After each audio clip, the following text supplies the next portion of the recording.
जळगाव महानगरपालिका निवडणुकीचा निकाल म्हणजे लोकशाहीची हत्या असून प्रशासनाने मतमोजणीचे सीसीटीव्ही फुटेज उपलब्ध करून द्यावेत अशी मागणी सामाजिक कार्यकर्ते गजानन मालपुरे यांनी निवडणूक निर्णय अधिकाऱ्यांकडे निवेदनाद्वारे केली आहे। मेरा है ना इस विषय में जो है ना लोग पेपर वगैरह में जो है ना पढ़ा हुआ है संपादकीय पत्र में कि है ना आमदार वहाँ पर थे, तो आमदार है ना एक पक्ष के जो है सत्ताधारी पक्ष के आमदार वहाँ पे क्या कर रहे थे। पहला प्रश्न तो मेरा ये है, एक उम्मीदवार को है ना विजयी घोषित करने के बाद में 15 मिनट बाद में ना उसको है ना बोल के 15 मिनट वहाँ पे आमदार आते हैं, न्यूज़पेपर में आया, और आमदार आने के बाद में निकाल बदलता है। तो प्रशासन है ना जो सत्ताधारियों के दबाव में काम कर रहा था क्या वहाँ पे, प्रशासन है ना वहाँ पे सत्ताधारियों की सुन के काम कर रहा था। और विनय गोसावी के बारे में बोलना है कि विनय गोसावी एक नंबर का झूठा अधिकारी है। इसका अनुभव मैंने लिया हुआ है।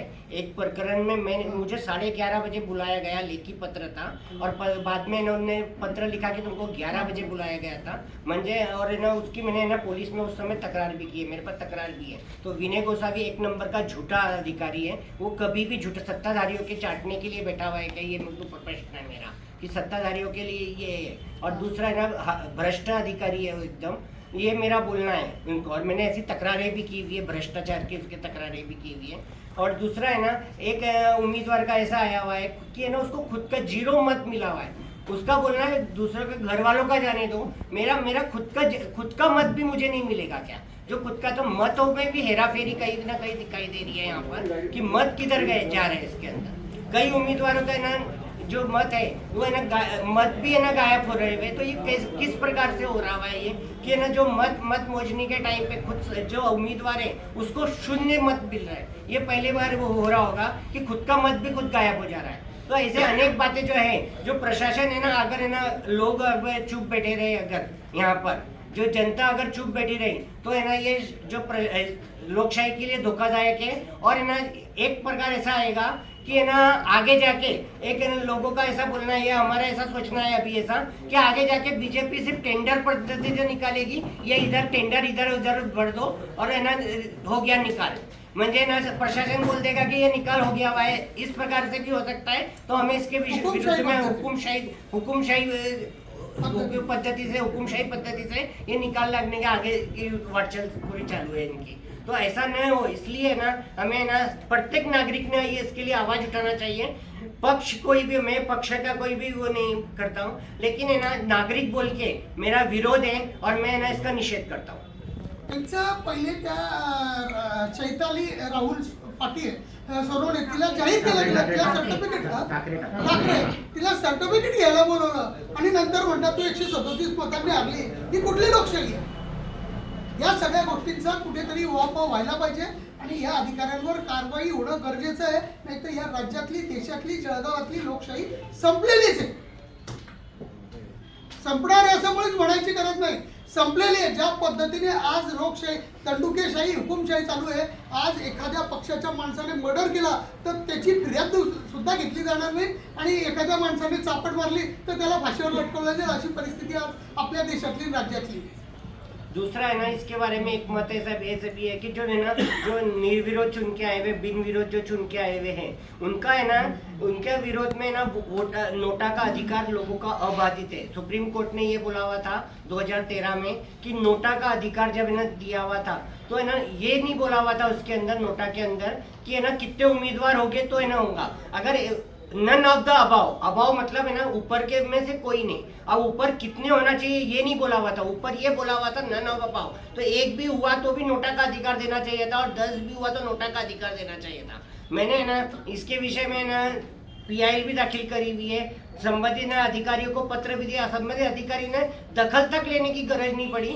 हाँ, इस बारे में ना जो है कलेक्टर साहब है रोहन गुगे साहब, उन्होंने दखल लेके पत्र भी दिया निवडणूक अधिकारी, अपने निवडणूक आयोग को, राज्य निवडणूक आयोग को। तो उन्होंने तभी भी है ना मेरे अर्ज की दखल नहीं ली हुई है। बाकी के जो राज्य निवडणूक कुछ भी उत्तर तक भी देने के लिए जरूरी नहीं समझा। म्हणजे है ना ये किस उधर है कि ना जो अगर मांगनी कर रहे हुए कि नोटा कम से कम है ना कल को ये यही बोलेंगे कि हमें ना हमारे हमारी सेटिंग से जीते हुए या हमारे उससे जीते हुए नागरिकों का कोई भी अधिकार नहीं रह गया हुआ इसके अंदर कि तुम नागरिक अगर काम लेके जाते तो वो बोल सकते कि हमने तुम्हारे तो मतों की भी गरज नहीं है, हमने तुम्हारे मत लिए ही नहीं है। तो इस प्रकार से ना नोटा का भी अधिकार छीना गया हुआ है। तो इस विषय में भी है ना ये कारवाई होनी चाहिए। जाकीर पठाण यांच्या विरुद्ध कुलभूषण पाटील यांनी ज्या दिवशी छाननी होती त्या दिवशी देखील अर्ज दिला होता, तेव्हा ह्याच गोसावींनी सांगितलं होतं की यांनी मुदतीनंतर अर्ज दिला। सगळंच कसं मुदतीनंतर होतं, म्हणजे हा अधिकारी मॅनेज आहे हे क्लिअर होतं। तर याची सुद्धा चौकशी होणं गरजेचं आहे। 15/1/2000 रोजी झालेली निवडणूक, त्याच्यानंतर 16ला झालेली मतमोजणी, तिथे विनय गोसावींनी जो आपल्या पदाचा आणि सत्तेचा माज दाखवला, त्याच्यानंतर बबन आव्हाड यांनी त्यांना जी सहकार्य करण्याच्या दृष्टिकोनातून कुलभूषण पाटील असतील, मतमोजणीचे जे प्रतिनिधी असतील यांच्यावर जो लाठीचार्ज केला, मारहाण केली, त्या सगळ्याच्या गोष्टीचा निषेध करण्यासाठी, तसेच नुसतंच आमच्या कार्यकर्त्यांवर किंवा आमच्या पदाधिकाऱ्यांवर मारहाण झाली नाही, तर जळगाव शहरातील जे सगळे पत्रकार बांधव आहेत त्याच्यात आमच्या 2 पत्रकार भगिनी सुद्धा होत्या। तिथे महिला पोलीस मध्ये नसताना त्या पोलिसांनी त्या महिलांना सुद्धा एकदम बेदर्दीने कुठली तमा न बाळगता की महिला आहे ज्या पद्धतीने बाहेर लोटलं, बाहेर काढलं, त्या सगळ्या गोष्टीचा निषेध करण्यासाठी आज आम्ही ही पत्रकार परिषद घेतलेली आहे। मूळ मुद्दा असा आहे की कुलभूषण पाटील आणि मयूर कापसे यांची मागणी होती की आमचं रिकाउंटिंग करा, आता फेरमतमोजणी करा। ही जी मागणी आहे ही कायदेशीर होती, अवघ्या 15 मिनिटात ती पूर्ण होऊ शकत होती, म्हणजे त्यांनी अर्ज मंजूर केल्यावर ती 15 मिनिटात पूर्ण होऊ शकते। पण विनय गोसावी हे कुठली तरी फाडगिरी करताय, त्यामुळे त्यांनी ती मागणी मुदतीत घेतली नाही, नंतर फेटाळून लावली। एकाच मतदारसंघात जर 19 प्रभाग होते आणि 19 प्रभागांपैकी काही ठिकाणी ती मान्य केली जाते, काही ठिकाणी ती मान्य न करता फेटाळली जाते, याचा कुठेतरी ह्या भ्रष्ट निवडणूक आयोगाचा वास येतोय। म्हणून आज खरी पत्रकार परिषद घेतली जात आहे। जसं बघितलं तर कुलभूषण पाटलांनी तिथे बसले, आपण सगळ्यांनी ते व्हिडिओ बघितलेले आहे आणि सगळी खरी घटना तुम्हाला माहिती आहे। माझी तर सगळ्या पत्रकार बांधवांना ही विनंती आहे की ज्या पद्धतीने आव्हाडांनी पहिले लाठीचार्ज केला आणि मग तिथे काही जर जळगाव शहरातले फक्त तिथे शिवसैनिकच होते, 8 आणि 10 मधले असे नव्हतं, तर 1 ते 19 प्रभागातली ती मतमोजणी होती आणि तिथे इतरही प्रभागात त्यांनी 1 मध्ये असेल, 3 मध्ये असेल, 6 मध्ये असेल जो अन्याय केलेला होता, त्यामुळे त्या प्रभागातील सुद्धा लोक तिथे आलेली होती आणि हे तुम्ही जर व्हिडिओ बघितला तर ते तुमच्या लक्षात येईल। आणि ते झालेलं असताना त्यांनी कुलभूषण पाटील हे त्या अधिकाऱ्याचे हात जोडतायत आणि सांगतायत की मला फेरमतमोजणी करू द्या। त्याच्यात पोलीस अधिकारी मध्ये बोलतायत। वास्तविकता तिथे पोलीस अधिकाऱ्यांचा पहिल्या फेजमध्ये येण्याचा कुठलाही संबंध येत नाही। ते पोलीस अधिकारी आणि तुमचं ट्रॅकिंग फोर्स सगळा मध्ये होता। तर ही जी सगळी दडपशाही होती या सगळ्या गोष्टीचा निषेध व्हायला पाहिजे, यांना कुठेतरी लगाम लागला पाहिजे, म्हणून आजची पत्रकार परिषद आहे। तर तिथे कुलभूषण पाटील हात जोडून विनवणी करत असताना विनय गोसावी हे जे खोटं बोलत होते की ही यांनी मला अर्ज मुदतीत दिला नाही, तो 5व्या फेरीलाच त्यांनी अर्ज दिलेला होता, मुदतीत अर्ज दिलेला होता, पण ते कोणाची तरी सुपारी घेऊन काम करत होते, म्हणून त्यांनी तो अर्ज मुदतीत घेतला नाही आणि नंतर तो फेटाळून लावला। आणि ज्या पद्धतीने त्यांनी फेटाळून लावल्यानंतर पोलिसांनी ज्या पद्धतीने कुलभूषण पाटील असतील, त्यांच्याबरोबरचे कार्यकर्ते असतील आणि आमचे सोबतचे सगळे पत्रकार मित्र असतील, यांना ज्या पद्धतीने दंडुकेशाही केली, त्या सगळ्या गोष्टीचा निषेध होऊन हे जे अधिकारी होते, बबन आव्हाड असतील, गणापुरे असतील किंवा अजून जे कोणी अधिकारी असतील, यांची तात्काळ चौकशी होऊन त्यांना बडतर्फ केलं पाहिजे। आपण जर बघितलं तर जळगाव मध्ये संदीप पाटील नावाचा एक अधिकारी होता, त्याच्या विरुद्ध कुठली फिर्याद नव्हती, पण एखाद्या आमदाराने उचललं, त्याला 1 मिनिटात काढून टाकून त्याला निलंबित केलं गेलं। मग बबनराव आव्हाडांबद्दल विधानसभेत 4 आमदार प्रश्न विचारतात, विधानसभेतले मंत्री तिथे सांगतात की मी 8 दिवसात चौकशी करून कारवाई करेल। आता ती 17 जुलै 2025 ची घटना आहे आणि आतापर्यंत कुठली कारवाई झालेली नाही। उलटी बबन आव्हाडांना LCB सोडून MIDC दिलं गेलं म्हणजे सगळ्याच क्रीम पोस्टिंग दिल्या जात आहे. तर याच्या मागचं गूढ काय आहे हे पण समजलं पाहिजे. माझं असं म्हणणं आहे की SP साहेब संदीप पाटलांबद्दल वेगळी भूमिका घेतात आणि बबन आव्हाडांबद्दल वेगळी भूमिका घेतात. हे कुठे तरी संशयाला कारणीभूत आहे. तर म्हणून या गोष्टींची चौकशी झाली पाहिजे. जोपर्यंत ही चौकशी होत नाही तोपर्यंत बबन आव्हाडांना निलंबित केलं पाहिजे आणि निलंबित करून निपक्षपाती चौकशी करावी. कारण आज आपण राज्यामध्ये जी परिस्थिती पाहतोय की रामाचं नाव घेतलं जातं आणि रावणासारखी परिस्थिती, रावण राज्यासारखी परिस्थिती या राज्यात आज इथे आहे. ज्या पद्धतीने बबन आव्हाड असतील किंवा विनय गोसावी असतील यांनी जो काही प्रकार केलेला आहे, फक्त 15 मिनिटात ती फेरमोजणी झाली असती. पण ती नाकारण्याचं कारण काय? कायद्यात तरतूद आहे. मग तुम्हाला कोर्टात जा म्हणजे काय? कोर्टात गेलं की 2, 4, 5 वर्ष निघून जातात आणि जर त्यांनी कायद्याच्या व्यतिरिक्त चौकशी मागितली असती आणि त्यांनी ती नाकारली असती तर आम्ही समजू शकत होतो. आम्हाला पराजय सुद्धा मान्य होता. पण त्यांनी तसं न होऊ देता कुठेतरी सुपारी घेऊन काम केल्यासारखं काम केलेलं आहे. त्याच्यानंतर पोलीस प्रशासनाने ज्या पद्धतीनं कुलभूषण पाटलांना दणके मारले, बाहेर फेकलं आणि त्याच्यानंतर जमावावर जो लाठीचार्ज केला ही अतिशय निंदनीय बाब आहे. लोकशाहीला काळिमा वाटणारी बाब आहे. म्हणून आम्ही आजची पत्रकार परिषद घेतली आहे. याबाबत आम्ही निवडणूक आयोगाकडे एक तक्रार पण केलेली आहे. त्याची सगळ्यांना तुम्हाला प्रतही दिलेली आहे. तसंच ह्या पुढच्या प्रोसिजरसाठी आता आम्हाला हे शंका आहे की आम्ही त्यांना CCTV फुटेज मागितलेले आहे. तर ते फुटेजसुद्धा ते देतील का नाही ही शंका आहे. कारण ही निवडणूक पारदर्शी झालेली नाही. त्यामुळे आम्हाला फुटेजसुद्धा भेटतील का नाही अशी मोठी शंका वाटते आहे.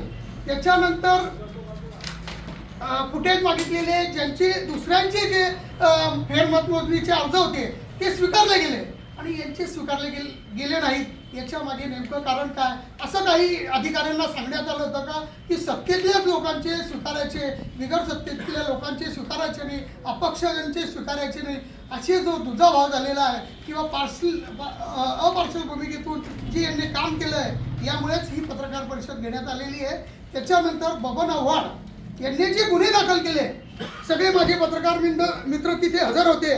या सगळ्या याच्यात त्यांनी असं म्हटलेलं आहे की आम्ही EVM मशीनचा घोटाळा आहे आणि EVM मशीन फोडायला आम्ही जातोय. मला तुम्हाला सगळ्यांना माहिती आहे की आम्ही EVM बद्दल काही बोललेलो नाही.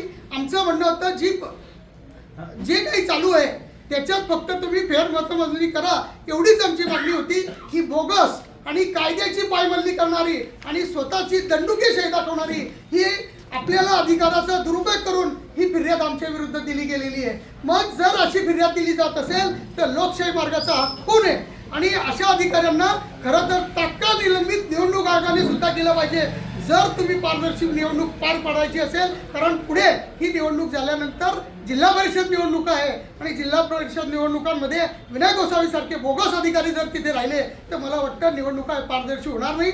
ह्या कालच्या प्रसंगामुळे पारदर्शी लोक निवडणुकीत उभं राहायला सुद्धा तयार नाहीत. अनेक लोकांनी सांगितलं की ह्या पद्धतीने निवडणुका होते तर आम्ही उभं राहायचं, आमची ताकद वाया घालवायची का, आम्ही हे सगळं करायचं अशी परिस्थिती दयनीय आणि लोकांमध्ये भीतीचं वातावरण झालंय. या जिल्ह्यात 40 खून झाले, ड्रग्ज वगैरे सगळं चालू असताना पोलिसांना तिकडे लक्ष द्यायला वेळ नाही आणि या पद्धतीने दडपशाही करतात. याचा निषेध करण्यासाठी पत्रकार परिषद आहे आणि माझी विनंती आहे की आपण या सगळ्या गोष्टीचे साक्षीदार आहात. आम्ही जसे जळगाव शहराचे नागरिक आहोत, तुम्ही पत्रकार म्हणून सुद्धा या जळगाव शहराचे नागरिक आहात, तर तुम्ही सुद्धा जे सत्य असेल, आम्ही कधीच म्हणणार नाही की खोटं तुम्ही काहीतरी सांगा, पण सत्य SP-ना सुद्धा सांगितलं पाहिजे की लाठीचार्ज पहिले झाला की नंतर काही जे काही 2-4 गोष्टी घडल्या असतील त्या पहिले घडल्यात. जर पोलिस दंडुकेशाही करत असतील आणि विनाकारण लोकांना मारहाण करत असतील तर ते अधिकारी तात्काळ निलंबित केले गेले पाहिजेत. असं कुठेही होताना दिसत नाहीये. तर या गोष्टीला विनय गोसावी आणि आव्हाड आणि गणापुरे हे जबाबदार आहेत. त्यांच्यावर काय कारवाई करेल हे तात्काळ या अधिकाऱ्यांनी आणि निवडणूक आयोगाने जाहीर केलं पाहिजे अशी आमची विनंती आहे. त्याच्यात नेमकं काय मुद्दे आहेत, काय मागणी आहे? आमची हीच मागणी आहे की फेर मतमोजणी व्हायला पाहिजे होती. ज्या अधिकाऱ्यांनी केली नाही त्यांच्यावर तात्काळ कारवाई करण्यात यावी, त्यांना चौकशी अंती रिमूव्ह द सर्व्हिस बडतर्फ करण्यात यावं आणि ज्या अधिकाऱ्यांनी ज्या पद्धतीने आमच्या कार्यकर्त्यांना मारहाण केली, आमच्या उमेदवाराला मारहाण केली, आमच्या प्रतिनिधींना मारहाण केली, त्यांनाही कायमस्वरूपी सेवेतून कायमस्वरूपी सेवेतून बडतर्फ करण्यात यावं. कारण त्यांनी जी दंडुकीशाही केलेली आहे ही कुठेतरी लोकशाहीला काळिंबा फासणारी बाब आहे. साक्षीदार आहे, तसं माझे सगळे पत्रकार मित्र मैत्रिणी याला साक्षीदार आहे. तुम्ही सुद्धा याच्यावर आवाज उठवावा आणि आमच्या सकट या जळगावची किंवा महाराष्ट्राची जी लोकशाही धोक्यात आलेली आहे ती सावरण्यासाठी कुठेतरी आम्हाला मदत करावी अशी आम्ही विनंती तुम्हाला पण करतो. नमस्कार, मेरा नाम